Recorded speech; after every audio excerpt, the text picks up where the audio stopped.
ስሪ ዜናን ሓበሬታን ቀዳማይ ሚኒስትር ኢትዮጵያ ተሪር መልሲ ሂቡ። ክቡር ጠቅላይ ሚኒስትር ዶክተር አብይ አህመድ እኔ እንደ አንድ ኤርትራዊ ምነግርህ ነገር አለኝ። እኛ ኤርትራውያኖች አልብርሃን አስመራ ነው ያለው። ደብረ ጽዮን እንዳለ አይታወቅም። ደብረ ጽዮን የጌታቸው ልጆች አስመራ ገባ ይሉን ነበር ባለፈው። ምናልባት አስመራ ከሄለ ከዛ ካለ ይገናኛል ማለት ነው። ከነ አልብርሃን ጋር ይገናኛል ማለት ነው። ታኻሊ ክትፈልጡ አዝግባ ታልሲ ለሁሉና ይባልና አውሽና ያተወሰነ አይቀሬ ጦርነት እየመጣ ነው። ሰላም ቤተሰብ አንተም በአዲስ ቪዲዮ መጥራኔ እና ላው ቻናል ዘሐድሽ ስለሆነ ሰብስክራይብ ጋር እዚ ቪዲዮ ትማላይኩም ጋር ቪዲዮ እንጀምር። አዲስ አበባ ሰዓት ዝብጻሕ በይንና ንሽኮም ኢና ማለት አይኮን አፍ ደገ አዲስ አበባ ያም ዝቃለሱ ዘለው ፋኖሎ አፍ ደገ አዲስ አበባ ናይ ኦሮሞ ነጻነት ሰራዊት አለው አፍ ደገ አዲስ አበባ ማሐዙት እንይውና ማለት ምስ ማሐዙት ኮይን ካዝ ስራሕ ይከውን ሕዝ ማለት ስለዚህ እዚ ግድን ክንጥቀመሉ ዘለና እዩ። ስለዚህ ምጥንቃቄ ድል ይዝብል ክሳዕ ሕዚ ፍትናይ ሓባር ፀላእ ሓደ ዓይነት ኢና ሓባር ኮይንካ ናይ ምቅላስ ድልየታብ ኩሉ ጽቡቕ እዩ። ኣብ ጎጃም ከይዱ አብይ ኣሕመድ ናብ ጎጃም ከይዱ ነተኡ ተኣኪቡ ዝነበረ ህዝቢ ብዘበን ሃፀይ ዮሃንስ እንታይ ከም ዝኾንኩም ትፈልጡ ኢኹም ኢልዎም። ብዘበን ሃፀይ ዮሃንስ ቅድሚ 100 ክንደይን ዓመት ማለት ትሕዘው ተኣኪቡ ዝነሄ ሰብ እኮ ናይ እዋን ሃፀይ ዮሃንስ ኣይኮን። ታሪክ ቀስቂሱ ህዝብ ንህዝብ ከጋጩን ከባእስን ስለ ዝደለየ ሃፀይ ዮሃንስ እንታይ እዮም ገይሮም ታሪኾም እንታይ ከመይ ገይሩ እዩ አብይ አሕመድ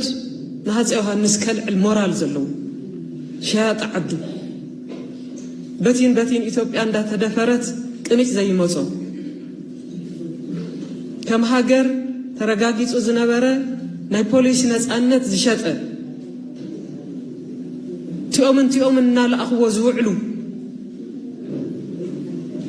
ንስልጣኑ ክብል ዓዲ ሕሊፉ ዝሃበ ንስልጣኑ ክብል ዓዱ ክትውረር ዝገበረ ከምዚ ዝመሰለ ሓይልን ሃፀይ ዮሃንስ ከልዕል ክንዲ ፍረጣፍ ሞራል የብሉ። ሃፀይ ዮሃንስ ማለት ምእንቲ ናይ ኢትዮጵያ ሉዓላዊነት ክብሉ ባዕድ እንዳተዋግኡ ክባር ህይወት ዝኸፈሉ ንጉስ እዩ። መስዋዕትን ዓዲ ዝኾኑ ብዝኾነ ይኹን መንገዲ አብይ አሕመድ ከልዕሎም ኣይኽእልን ሞራል የብሉ። ዘልዕለሉ ምኽንያት ግን እንታይ እዩ? ነቲ ናይ ጎጃም ህዝቢ እቶም ናይ ጎጃም ዝኾኑ ፋኖ ምስተጋሩ ይሰርሑ ኣለዉ ምስቶም ሕማቕ ዝፈደይኹም ኢሉ ኣብ መንጎ ህዝቢ ትግራይን ኣብ መንጎ ህዝቢ ጎጃምን ንኸጓንፅ ኣብ መንጎ ንህዝቢ ጎጃም ዘቃልሱ ዘለዉ ናይ ጎጃም ፋኖን ኣብ መንጎ ናይ ትግራይ ሓይልታትን ምሕዝነት ንኸፍርስ እዩ ትስራሕ ትውዲት ንሱ ግን ምንም በዚ ዝተደናገረ ሰብ የለን። ስቑኢሉ ከምዚ ደሮ ሒራ ትረኽቦ ተንኮል ዓይነት ስለ ዝኾነ ብጣዕሚ ኣይከኣለሉን። እዚ ተዋሪዱ ነቲ አብይ አሕመድ ዝተዛረቦ ኩሉ እዩ ተረባሪቡ ኣቃሊዕዎ ተጋሩ ጥራሕ ዘይኮነስ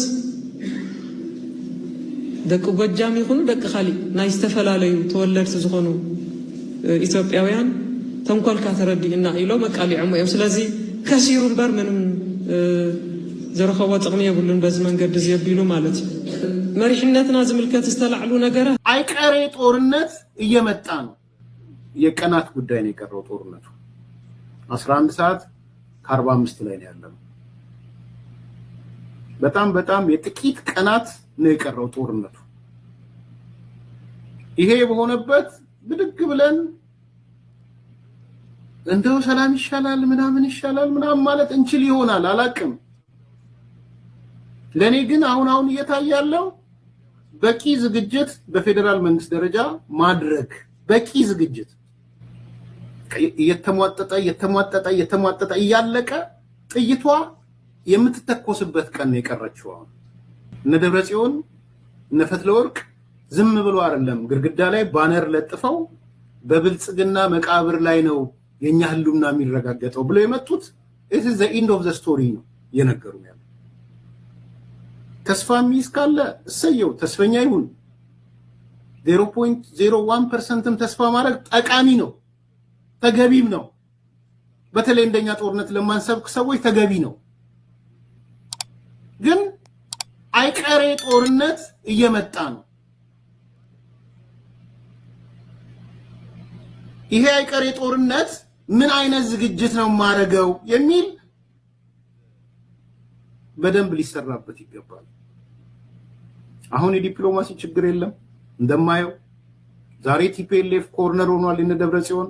የአሜሪካ መንግስት ከጎናቸው አይደለም አውሮፓ ህብረት ከጎናቸው አይደለም ይሄ ትልቅ ድል ነው ትልቅ ውጤት ነው ዛሬ ቲዲኤፍ እና አርሚ ሰባ የሚባሉ የሚታወቁት በሽብርተኝነት ነው የአሜሪካ መንግስት ወደ ሽብርተኝነት እየወሰዳቸው ነው ዛሬ ቲፒኤልኤፍ ከዲፕሎማቲክ ኮሚኒቲ ተጣልቷል እንደውም ምን ታረጋላችሁ ከዚህ በኋላ አትምጡብን እያለ ነው ዛሬ የቲፒኤልኤፍ ከሻቢያ ጋር ሄዶ ተጣምዷል ያ ማለት የትግራይ ህዝብ ቲፒኤልኤፍ ማለት ለካ አደገኛ ኃይል ነው ማለት የትግራይ ህዝብ ጀምሯል ይሄ ትልቅ እርምጃ ነው አቅምና አብይ አህመድ ሰራዊት እዚ ኩሉ ጀህራ ኣብ ፓርላማ ያለብ ካልእ የለ ኮይኑ ክጀሃር ከሎ ዝወዲ ታይ ሂዚ ኢልኩም እንተሓሲብኩም ብቐሊሉ ትረኽብዎ ትመልሱ እዚ ምክንያቱ ዘለዎ ዝህልዎ እንተኮይኑ እዚ ወዲ እዚ ኩሉ ዝጀሃሮ ዘሎ ኣብ ኢድ ዘሎ እንተዝኾን ንፋኖ መወቃዕ ነይሩ ንፋኖ መወድአ ንፋኖ መንበርከኸ ነይሩ ንፋኖ መንበርከኸ ጥራሕ ኣይኮነን ምናልባሽ እውን ናብ ትግራይ ክሓልፍ እንድሕር ኮይኑ ከምቲ ዝብሎ ዘሎ ክንወረሪና ከምቲ ዝብሎ ዘሎ እንድሕር ኮይኑ ድልየተሉ እዩ ንሕና ኢና ስቕ ኢልና እምበር ከይድና ከዓ ምንም ትርጉም ዘለዎም ኣይኮንን ዓቕሚ ዘለዎም ኣይኮንን ክንወዳድኦም ንኽእል ኢና ዝብሎ ዘሎ እዚኣቶም ክገብሮም ዝኽእል እንድሕር ኮይኑ ናይ ብሓቂ ታይዳ ምፋኖ ዘይገበሮም ቴክኖሎጂ ኣለና እዩ ዝብል ንፋኖ ዘይወቅዕ ቴክኖሎጂ ድዩ ንቆላ ዘይወቅዕ ቴክኖሎጂ ድዩ ንቲዲኤፍ ተባሂሉ ጥራሕ ተሰርሐ ቴክኖሎጂ ድዩ ዘለዎ እዚኣቶም ብምልኦም ምርኣይ ኣድላይ እዩ ካብኡ ግን ኣነ ከም ሓደ ተቃላሳይ ትግራዋይ ኣብ ትግራይ ከይህሉ ናብ ትግራይ ከይመፅእ ሱርና ሓዋር ከምዚ ዓይነት ነዃል ገዲፍናሉ ከምቲ ዝገብሮ ዘሎ ካልኦት ብሄራት ከይገብር ክንጥንቀቐሉ ኣለና ዝብሎ ነንባዕሎም እዩ ዘባልዖም ዘሎ ሕዚ ናይ ኣምሓራ ፋኖስ እቶም ናይ መከላከያ ግደፍዎም ኣብ መከላከያ ዘሎ ትግራዋይ እንተሃልዩ እሞ ንትግራይ ክወግእ ዝኾነ ናይ ካሊእ ብሄር እውን ሒዙ እንተመፅዩ ይተኣልበድ ፀገም የብለይ ኣብ ትግራይ ኮይኖም ናይ ትግራይ ፖሊስ ናይ ትግራይ ፍሉይ ሓይሊ ናይ ትግራይ ከምዚ እንዳበልካ ግን ከምቱ ናይ ኣድማ ብተና ናይ ኣምሓራ ዝበልና ኣድማ ብተና እዮም እቶም 19 ዝሞቱ መን ቀቲልዎም ሓቶም ንምንታይ ምስ ፀላእቲ ስለ ዝወገኑ 19 ዝሞቱስ ኣደ ናይዘን ኣደታት ናይዞም 19 እዚኦም ኣምሓሩ እዮም ኣድማ ብተና ናይ ኣምሓራ እዮም ያ ካብ ኦሮምያ መፅዩ ካብ ቤንሻንጉል መፅዩ ናይ ኣምሓራ ኣድማ ብተና ክኾነ ይኽእል ካብ ኣድማ ብተና 19 ሞይቶም ማለት ብፋኖ እውን ከምኡ ከሉ እንድዩ ንኣብነት 19 እንተሃልዮም 38 መከላከያን 19 ኣድማ ብተናን 57 እዮም ቀቲሎም ዋላ 7 ሞይቶም ንበሎም ነው ፋኖ 7 ፕላስቶም 19 ኣድማ ብተና ኣምሓሩ እዮም እዚኦም እቶም ዝቆሰሉ 11 እውን ኣምሓሩ እዮም ናይዚኣቶም ኣቦታት ኣደታት ኣምሓሩ እዮም ኣምሓራ ነምሓራ እንዳባልዐ ነንባዕሉ እንዳናኸሰ ከመይ ገይሩ የዋድኦ ከም ዘሎ ትርእይዎ ኣለኹም ኣብ ዝሓለፈ 186 ሞይቶም 106 ቆሲሎም ዝበልናዮም ሙሩኽ ግን የብሎምን ዝበልናዮም ናይ ኦሮሞ ናጽነት ሰራዊት ካብ ወለጋ ናብ ኣሶሳ እንዳመፁ ክቆትሎም ከሎ ኣድማ ብተና ናይ ኦሮምያ እውን ኣለዉ እዮም حندغنيكم أتا أما قشاس لزغنو غيه تفيكم كنه أول سعيد تفيو أول سعيد تاسيرو أو ما عاد قدات يغنيو بزغنا قن أما قشاس لزغنو غيه تفيكم أتي زعبا ورسا يتقادا لا يزبل سم زلعالكو زعبا ناي حيالو سبات فلوياتو كرو رغيبو 5 سنة تغتاتي ليلو بستفل عليه خرنا عسل زلعالو دما وقني نتساتفوكم من دامسكونكو مبرخ بولو أقداس خويني سمعني أبز مجمر خوننا نايتم زي حللو أدنقتين تيفوزين بناتاتهم رئيتهم أتو غيرنا خنجمر ناي تقادا لاي مدارك تقلبوز فتسما خبر زوردن زدايبن أبز عالم اي تفترن اي فترني أنتم قلبكم كم ميديات تنابرو حسيبكم استوعلو دقفتخونو تقيمتي أول أما أكل مسمنجستي إيرترايدون